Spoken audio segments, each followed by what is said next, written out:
Welcome to the PDA Parenting Podcast. This show will be dedicated to supporting parents raising kids with PDA autism. I'm your host, Amy Kotha, a parent coach and a mom to a PDAer myself. This podcast is here to provide you with practical insights, real-life experiences, and expert guidance to help you better understand your child and to parent from a place of connection, empathy, and understanding. Whether you're new to PDA or you're already familiar with the journey, you're in the right place. Hello, friends, and welcome back to the podcast. Today, we're talking about something that hits every PDA family fairly hard, and that's when learning shuts down at school, at home, really anywhere, and that what it actually looks like to rebuild a child's sense of safety around learning. Sometimes that's through homeschooling, sometimes that's through unschooling. And I am so excited today that joining me for this conversation is my good friend and colleague, Danielle Rodda. She is of Neurodivergent Consulting up in Canada, and she's going to be joining me for this conversation today. So I actually met Danielle last January. She was a fellow student in Robin Gobel's professional immersion program.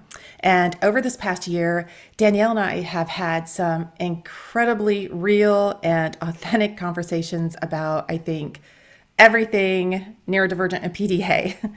And including learning and alternative paths to learning.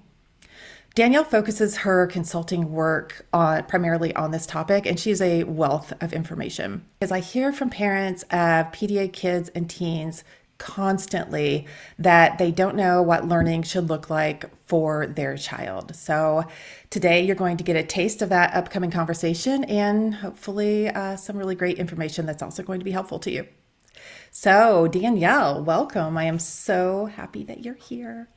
Oh, thanks for having me, Amy. This is just a big thrill, and I'm just excited to be able to talk about one of my big passions and special interests. Who knew when I started having kids and made a decision to leave the classroom as a primary age classroom teacher that it would lead me down this path of like long-term home education and then into the path of supporting neurodivergent families. Like it just wasn't even a spark on the radar, let alone on the radar. So I'm Oh, so glad to be here. Thanks. I totally understand. I think the same thing happened with me, right? Like I was an IT project manager in the consulting world, and now I'm a parent coach for parents of PDAs. So yeah, for sure. Totally. It can take you in a different direction. Yeah, Well, I think to start out with today, I'm just going to ask you if you can just give maybe a small intro just to talk a little bit. You're already getting started. Just continue maybe on a little bit more and tell us about sure. what brought you to this and how to Sure. get here, all the good stuff. Yeah, so I alluded already that I was a classroom teacher in my early professional career, my 20s and stuff like that. And, I had the life plan. I was a French immersion teacher in Alberta. And yeah, I was taking the new contracts as new teachers do and starting to get to the point in my career where I was like, yeah, okay, I think it's, let's start the family situation. And, we were glad to do that. And I knew as soon as I had my kids that I wanted to be a stay-at-home mom.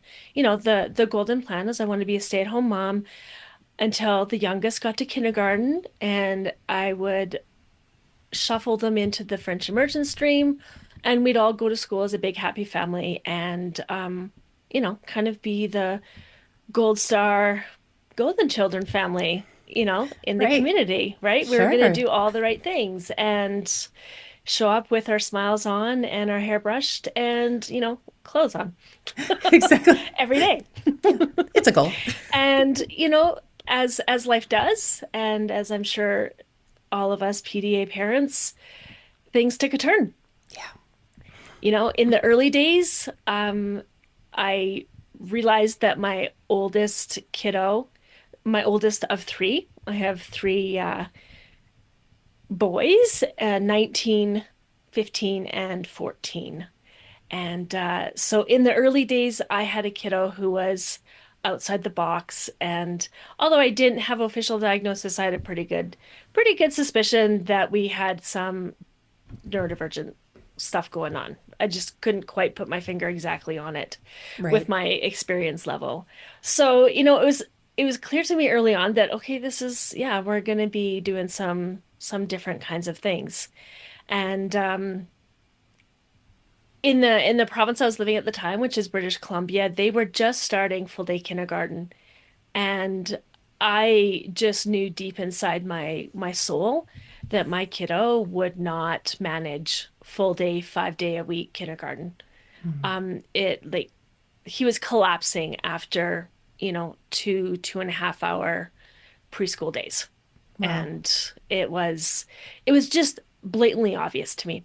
So I thought as kind of an experiment, um, let's try this homeschooling situation. It's not like I don't know how to do primary education. It was in my wheelhouse. It felt natural. It felt easy. So we got rolling. It was an experiment. Let's just see what happens. Worst Hmm. case scenario, everything goes pie-shaped and we pull into the school system, right? Right.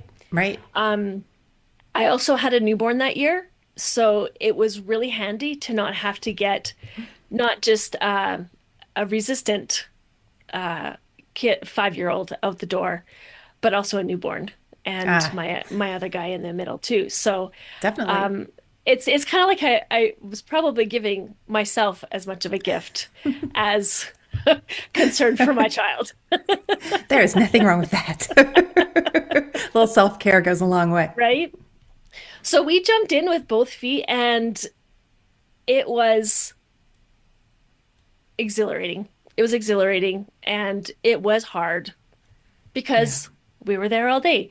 And some of these quirkiness, this, differently wired stuff, it was starting to um, show up a little bit more intensely. Not because we were at home, but because now it was becoming more obvious that compared to their peers, my oldest's behaviors were, not kind of within that range of typical. It was just more and more obvious that Right. this kid Right. has a different brain. We had no idea exactly what was going on. But yeah, so we just jumped in and we rolled with it. And I was thrilled as an educator to like dig into some of my core and root beliefs as an educator that, as a pie in the sky idealist university student, I wrote up in my philosophy of education, but when it came to brass tacks and like day-to-day life in the classroom, it was really hard to achieve, Yeah. right? So I was finding my groove and my inspiration and mojo out Yeah. of this great experiment, right? So down the let's yeah, kind of skip all the detail, not all the details, but skip to kind of we really started struggling with behaviors with my oldest and then eventually my youngest. Just transitions were hard and all the traditional parenting I thought I knew from my own childhood and as a teacher, because if you're just consistent and say no the first time, that's going to solve all the things. Right. So I And if started not, you should get realizing, a reward chart. well, exactly, because what won't solve this problem better than a sticker? Yeah. Exactly. Uh, yeah. Um, Here, hot tip, they didn't work, right? Yeah. I didn't even need fancy people to tell me about the sticker chart because I was already fluent in sticker chart. I hear So you. I was reaching the capacity of my tools and um at the same time I was digging into an attachment style parenting, which sometimes felt really great, sometimes it felt really awkward, but there was still this gap. My kid was still having a really hard time moving through the day with Yeah. the rhythms, even as gentle and loving and safe as they were, he was still really struggling. And I was struggling because clearly I was doing it all wrong. And, Clearly. like Absolutely. if I could 100%. just find the right book or the right, Yeah. I think, there was a certain point where I realized, okay, sticker chart be damned, toss it out. Like we gotta operate on a different realm here. We Right. eventually ended up accessing assessments, educational psychology assessments, and getting a better picture of the cognitive profile and an early ADHD diagnosis, which, brought meds on board as one of our tools. That was really, really helpful. And Yeah. but this was a kiddo, like the sensory stuff was out of this world. And I'd heard about kids whose, shirt didn't feel right and they had to wear the same socks, 10 days in a row. But I was just like, Right. what does that even mean? Like, Right. I couldn't imagine it as a thing. And so I found myself, diving into this new world of sensory stuff, of behavior, but not like this idea of relationship first over compliance, and just trying to find myself as a parent and an educator in this strange world Right. that, these three little bodies, three little brains, and really different kids. Like my oldest Yeah. and youngest have very similar diagnostic profiles, but the way it looks and transfers is so different. Yeah. Like they're night and day different, right? So, Yeah. cue the assessments and then cue the supports and the service providers. And we quickly realized that that kind of the traditional advice wasn't landing for us. Yeah. It wasn't just not landing for the kids, but it also wasn't landing for me because I was being told that I had to be super consistent and we had to do things, you know, get a good routine, get a good schedule. That's going to tamp down all that behavior that was so hard. Yeah. And uh, shocking, mom Yeah. has her own neurodivergent brain, and Yeah. that wasn't a good fit. It wasn't a Right. good fit. So we had to find ways to not just learn, but live life in ways that made sense for us. Mm-hmm.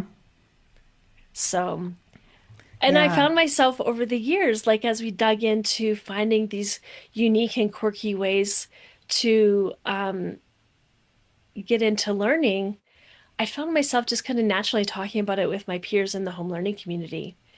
And it kind of became this informal thing where, hey, if you want to anyways, I was informally peer coaching is essentially what was going on. Exactly. I get that. I get that. Mm-hmm. Yeah. Yeah. Yeah. So then one of my friends said, "Well, you have a Bachelor of Education. Why don't you come and be a supporting teacher in one of the homeschool models or home education models that was offered in the province where we were living at the time?" And I was like, "Oh, well, yeah, I guess sure, why not?" And Right. so, yeah, I stepped into that role about 10 years ago. Okay. And so that role looked like supporting families in designing learning plans and finding resources and, using different strategies and that sort of thing. That's So, amazing. yeah. That's And amazing. then eventually I stepped into a support ed role, which is supporting families with neurodivergent learners. Like those are the learners that are matched with me typically. But anyone who has a special needs designation in that province can receive funding to align with their home education goals and Beautiful. plans. So yeah, that's kind of the bulk of my existence right now. I love that. Okay, what I love about your story is that and I love hearing you tell it, even though I've probably heard you tell it to me or other people within our program so many times, or a few times anyway. But it's so parallel to my own story in certain ways. I mean, you've got the boys, I've got the girls. Hmm. Hmm. You homeschooled. We tried everything that we could do to uh, school in more traditional methods, I guess, because we public schooled, we Montessori schooled, we special education schooled. I mean, we tried every brick and mortar building that we could outside of our home to educate our kiddos. And what's interesting, I think, is how we seem to have very parallel struggles. That in the homeschool model, you were seeing so many of the same things that we were seeing in ours. And I will give the caveat that we were very blessed, very lucky that we had schools that we could send our kids to, we were able to change them maybe from a school that didn't have good accommodations and a good maybe special ed Hmm. department to ones that did, or ones that Sure. specialized in that. So, our issues were not that our kids were not being given accommodations, right? I know a lot of people fight for them, and I get that, and Mm. I've done that too. Uh, but when we had that, we had everything that could possibly wrap around them in a school environment to make them a typical child feel safe and give them everything, all the tools that they could for learning that people normally do. And it Hmm. didn't work. And that's interesting that you were seeing the same thing even at home, because you're a teacher and you're teaching your kids and Hmm. they're with you. They're in a homeschool environment. They're safe, right? Yeah. So yeah, I think that is so interesting. It speaks volumes when we look at kids, neurodivergent kids, and definitely PDA kids, kids with vulnerable nervous systems. Sure. I mean, the mismatch in all the things typical is so strong, and it's a huge thing for parents to navigate because all of a sudden the normal just doesn't fit, and the typical advice not only just doesn't fit, it often makes things worse and just escalates the problems.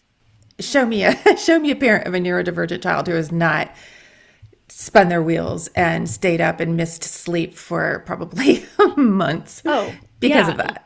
I mean, the joke in the home education crowd is that, we've got the angel and the devil on our shoulders, right? We've got the one saying, "Yeah, we can do it. Yeah, rah rah rah. This non-traditional path is fine. It's okay." And then we've got the other one going, it's like the cranky old school marm teacher going, rah, rah, rah, rah, rah.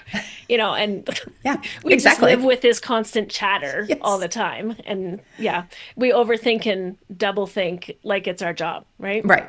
Oh my gosh, for sure. And then, like you were researching, I mean, I always say, like, look behind me. I have maybe 300 books behind me, because we're looking and we're just so sure that there's an answer and we Hmm. can find it. And if we Yep. can't, then it means something about us because we're just not working hard enough to find it. Right. Yeah. Yeah. It's a lie, it's a myth, and it's one of the greatest, I think, disservices that our families, ourselves, our kids get pulled into is that if we can just find the right solution. Yeah. It's so hard because we spend so much more time looking for that solution, which in myself, that was coming out of a protection mode. My nervous system was in protection mode.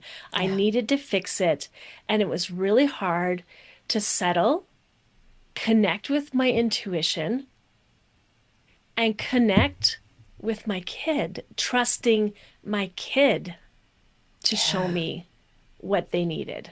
Oh my gosh. Yeah. Like that is a massive paradigm shift, isn't it? In It is. parenting overall. We're not taught that or modeled that.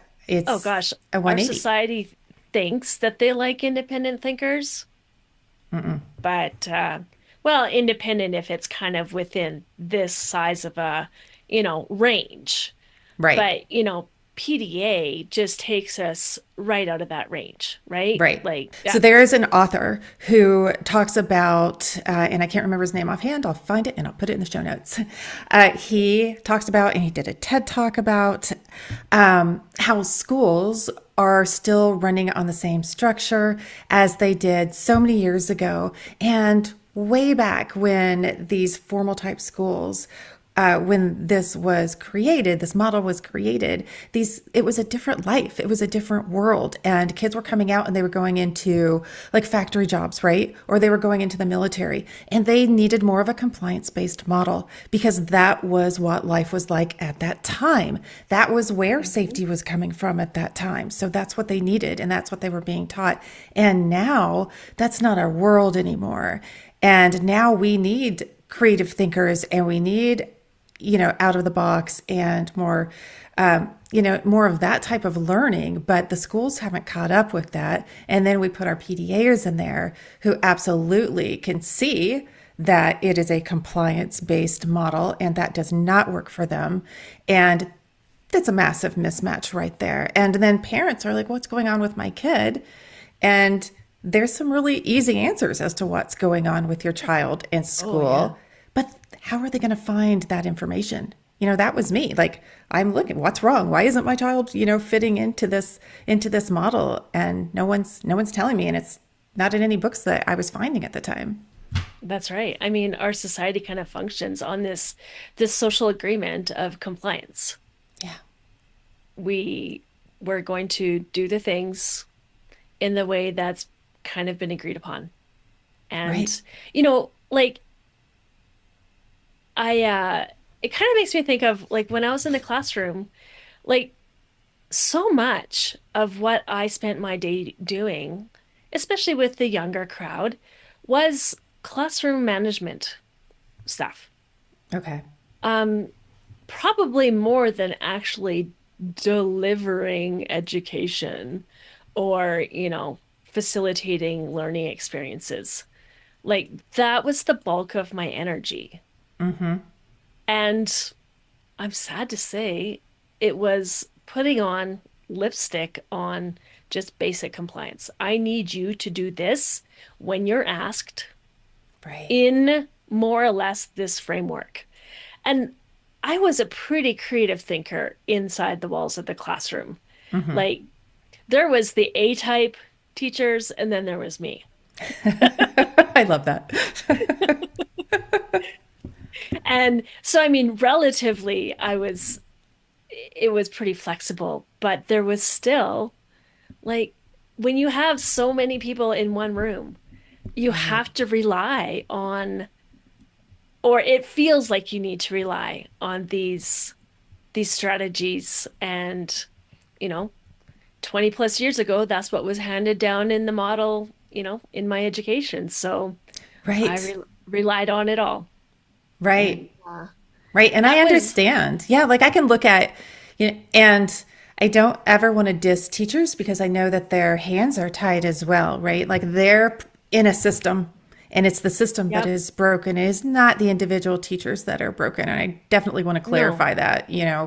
absolutely. And the thing is, too, most teachers had a reasonably successful or positive experience in school because I mean there's some Oh, right. school was really hard for me and whatever, and I found education and I wanted to make a difference and that sort of thing. Like yeah, there's those, but by and large most teachers had a positive school experience.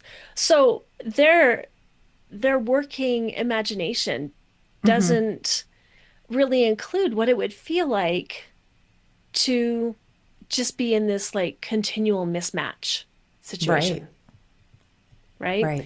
And it's tricky because, we're still operating, like you said, largely under this compliance and behavior control model that was instituted over 200 years ago to train factory and military workers. Yeah. Like that was the goal.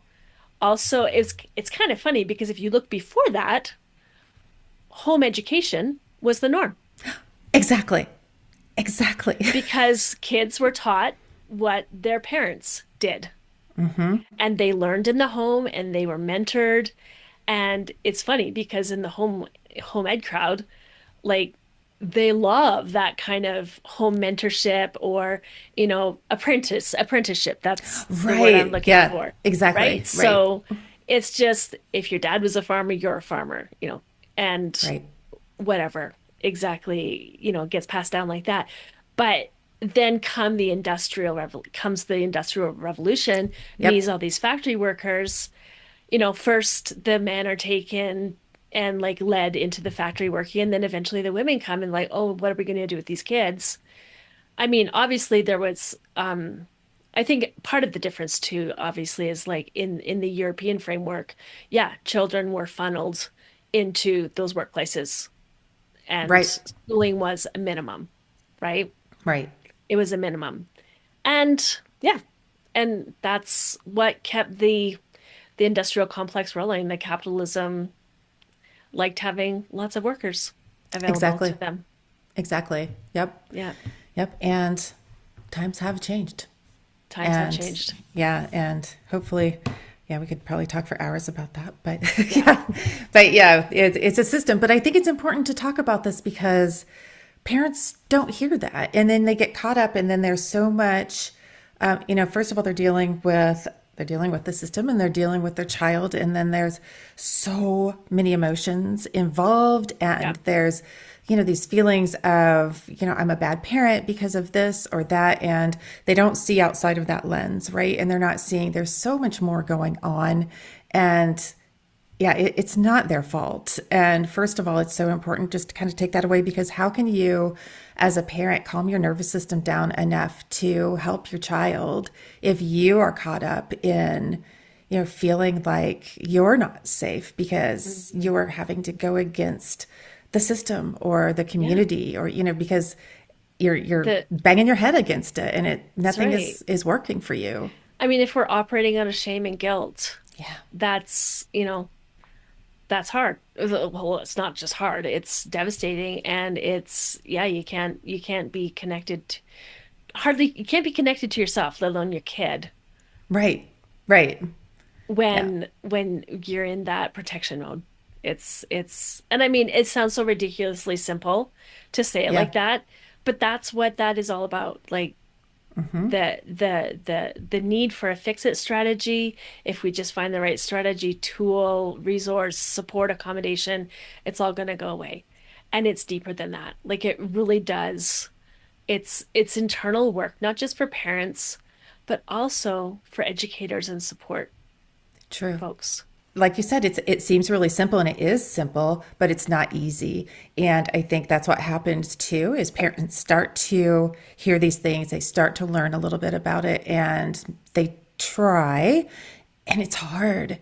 If you there's steps, and it isn't easy, and support is really important, and that's why we're here. So Yeah. let's talk maybe a little bit about okay, I know your kids started out in homeschool. They never went to traditional school and then had to unlearn. But in the work that you do you work with families who have kiddos who have to kind of go through that unlearning experience? And can you talk Hmm. about that? Because parents are always asking me, what is unlearning? What does that even mean? It Right. sounds like lazy parenting, right? It sounds Oh, like totally. no It's the learning. antithesis of everything we're told that we need to be and do as parents and educators, Yeah. right? So yeah, that's kind of actually that was one of the sparks that um, made me realize I might have something to offer folks who are experiencing, because I started having, I was coming across parents and families who were reluctantly, unhappily even choosing, aka being forced into homeschooling because the schools were basically just saying, sorry, this doesn't work for this isn't working. You got to find something else, and like, don't even get me started on all the inclusivity and social justice piece around being denied education because of Yeah. um, That's having an tragic. vulnerable nervous system. It's gross, it's disgusting, and Heartbreaking. in our marginalized populations, it's even greater. Like, you know, anyways. So yeah, the unfortunate circumstances that start these off is that, you know, happily or unhappily or resigned to, okay, well, nothing else is working, let's give this a try. Parents are like, okay, so what do we do now? Well, Right. here's the thing. Like, if you find yourself reluctantly homeschooling, it's probably because your kid is in burnout. And like that's the first thing. We can't even start about unschooling. We can't even start talking about deschooling yet. We have to start talking about recovery Yes. and bringing your kid home out of a traumatic school environment. You know, it's easy to see how bullying would be a traumatic schooling event, but also constantly, day after day, having your nervous system just be in constant protection mode Yeah. and leading to just complete collapses and meltdowns. Like, no kid chooses to be a desk flipper. No. No kid chooses to disassociate from themselves so they can get through the day. Right. Like, they just don't. Right. Right. That. Nobody wants to be the jerk No. telling off the teacher Right. or the parent for that matter either. Nobody wants to do that. But that's where, that's the expression, that's the signal that the nervous system is overwhelmed, right? Right. And Exactly. so when parents find themselves realizing, okay, something's got to give, let's go home. And that's the thing I say first is like, you're going to go home and you're going to do nothing. Exactly. Nothing. And then when you think nothing, you're going to do even less, even more nothing. And I just want to say that is the hardest thing. I mean, you know my story, and if listeners have heard my previous episodes, they know that we had my daughter, my older daughter, my PDA child had, you know, a massive burnout experience that culminated, in a big issue back just this past September. And it was like that for us. And she's had to be in, we just call it deep rest, Yep, and just deep rest. And it's such a foreign concept because it's so hard to be in deep rest. it is. And it's tricky. It's tricky with, quote unquote mental health stuff. It's still so invisible. It's still so hard for us as a culture to see the illness in the invisible stuff. Nobody would ever say if their kid had leukemia that they needed to stay home and rest, and we're going to reduce all of the expectations for this kid because we need them to heal.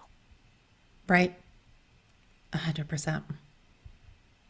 And also for the child too, right? I mean, especially our PDA children, which I think are very in tune with the rules of society and the rules, right? And they see their peers and they want to be that and do that, right?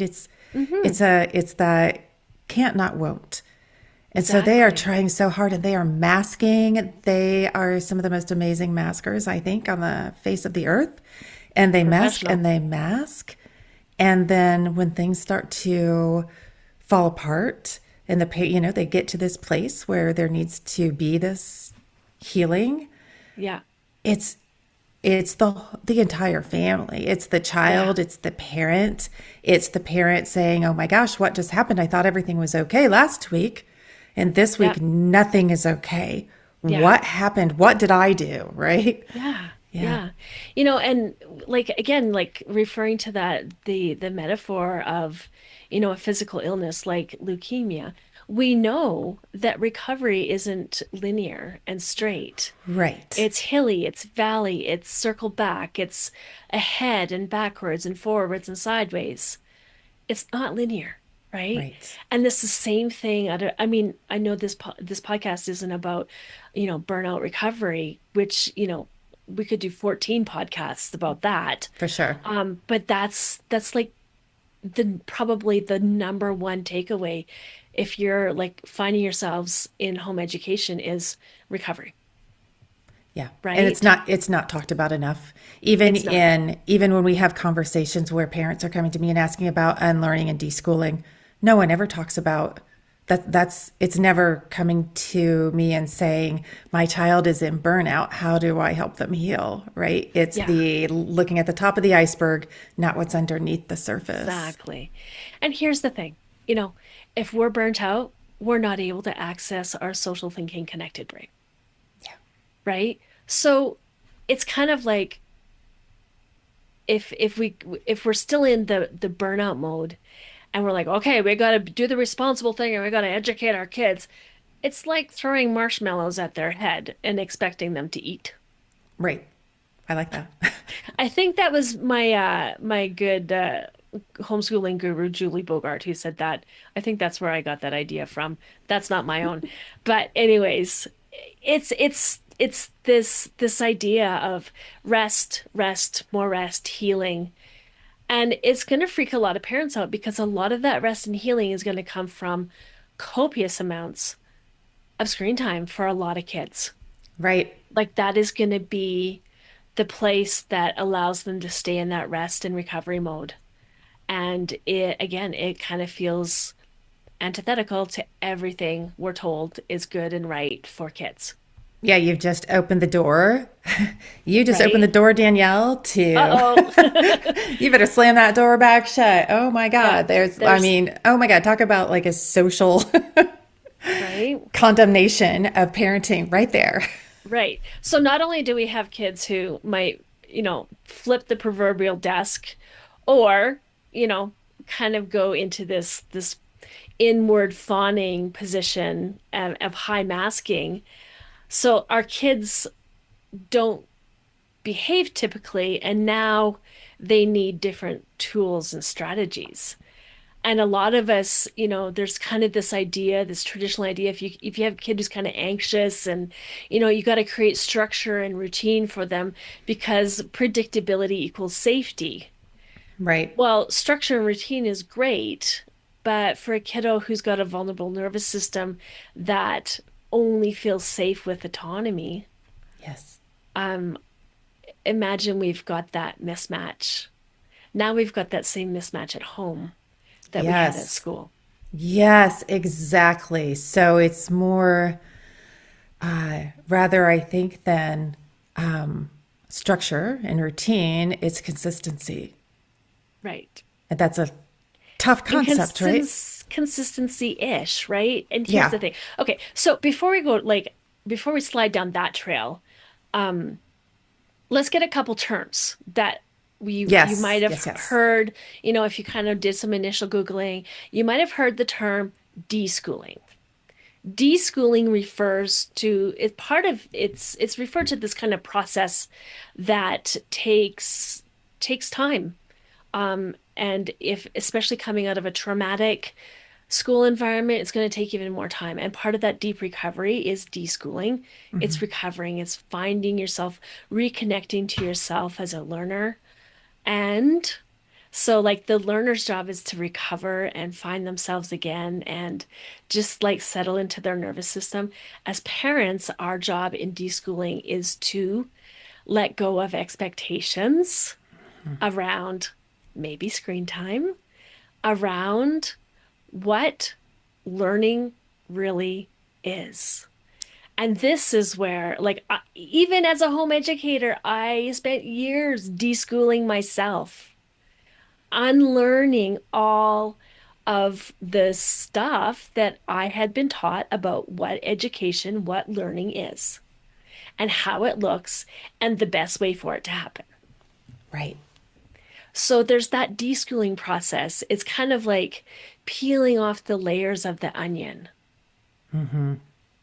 And you both kind of find yourselves like as a kid moves through some recovery period, you move through this time of shifting philosophies, which you're probably already familiar with because you've realized that traditional parenting practices aren't supportive and you've had to dig in and find, either internally or a combination of reaching out to your community or, however you gather that those ideas, you've had to find a new way Right. that doesn't look typical. The same thing's going to happen in a home ed situation. It's the same, Yeah. a It's very parallel I was experience. just going to say that I talk about that a lot with my clients is it's a parallel process. And in fact, I think there's a whole section about that, in the course that's coming up in January. It's a parallel process. So much of this Yeah. is a Yeah, parallel process. exactly. I'm interrupting this episode to insert a pause. This conversation with Danielle ended up being quite a bit longer than a typical episode. Honestly, I'm really glad that it did. But I also know that for many PDA parents, long stretches of listening can be a lot. So instead of rushing through or asking you to hold everything at once, I've made the decision to split this conversation into two parts. You've just listened to part one, where we really zoomed in on why learning shuts down. And in part two, we're going to move into what I believe is one of the most important pieces of this conversation: how we actually begin to rebuild safety around learning, what learning can look like outside of traditional models, and how we start trusting ourselves as well as our children again. I didn't want you to miss out on that part because you ran out of time or energy. So take a breath, let this episode land, and when you're ready, part two will be waiting for you.